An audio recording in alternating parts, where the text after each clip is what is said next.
to be loved.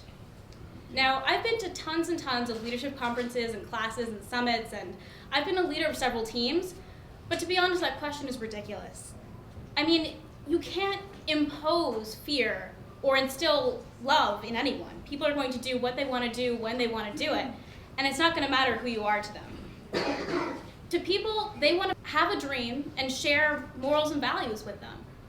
They want to chase after something that mutual work and commitment will really get you to where you want to be. So to me, leadership isn't about forcing people to respect you. It's about being something that people want to believe in. So instead of following the question, is it better to be feared or loved, I choose to invert it. I choose to see how the leader can serve their team. I can count on one hand how many times people have actually feared me as a leader. I think it's just my personality. I'm not someone that you generally would fear. But I can tell you that I have feared my team so many times.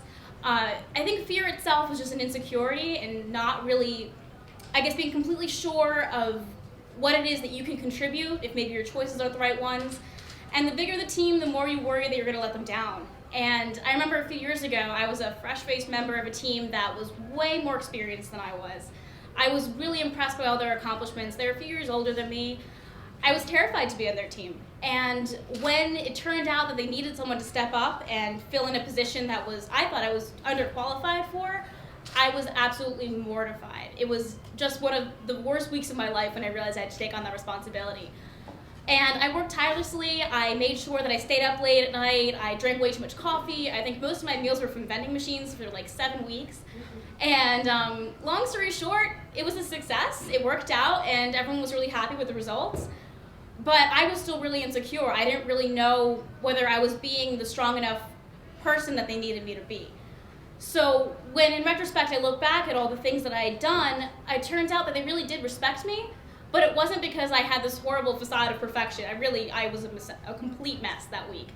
I think it was the fact that I wasn't afraid to overcome what I was so insecure about. I was willing to put myself out there. I was willing to be the best that I could be, in hopes that I could keep the team going and make sure everyone stayed proud and excited about what we were really excited about.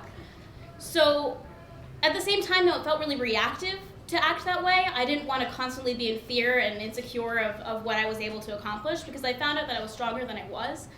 So instead, I choose to fall madly in love with my team. And people have different, I guess, assumptions of what love is. To me, it's about appreciating people's strengths and the different unique traits that they have that no one else does. And it's also appreciating the fact that you can make them happy by doing things that they couldn't do for themselves. So basically, one of the things that I'm really proud of lately is the fact that I'm a hostess at a restaurant. And it's weird because not everyone really knows what a host does aside from standing there and smiling at people. But also, being there and smiling at people is kind of one of the best things that we do. And aside from the guests and aside from the people that you see every day, you also get to see the team that you work with behind the scenes. And that's a real blessing to me, because you see that they're more than just the person that they show to you. They have lives of their own highs, their own lows, their families, their friends, their dreams.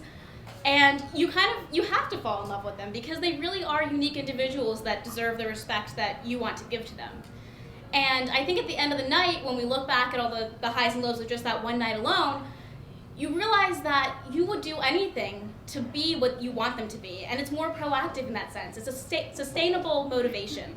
Every day I wake up and I'm excited to go to work because I'm proud to work with the unique individuals that I see every day. So maybe love in that sense can be more sustainable and more exciting.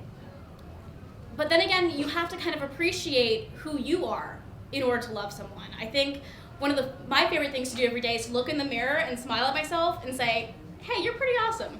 And it sounds super narcissistic. I really don't think I'm that kind of person. But it's hard to resist someone looking you dead in the eyes and smiling and saying you matter. That what you do really does make a difference, and that I would do anything to make sure that you are happy and living a fulfilling life. So I encourage everyone to do that. I think it would be a fantastic life if I could just look at people and see that they're happy with who they are, and that we're working as a team to make sure that others feel the same way. But it's also a matter of just making sure that you care about your team, also yourself and your team. So long story short, I want everyone to really look at yourselves and really look at what it is that you do that no one else can do, and really ask yourself, is it better to fear or love your team? Thank you.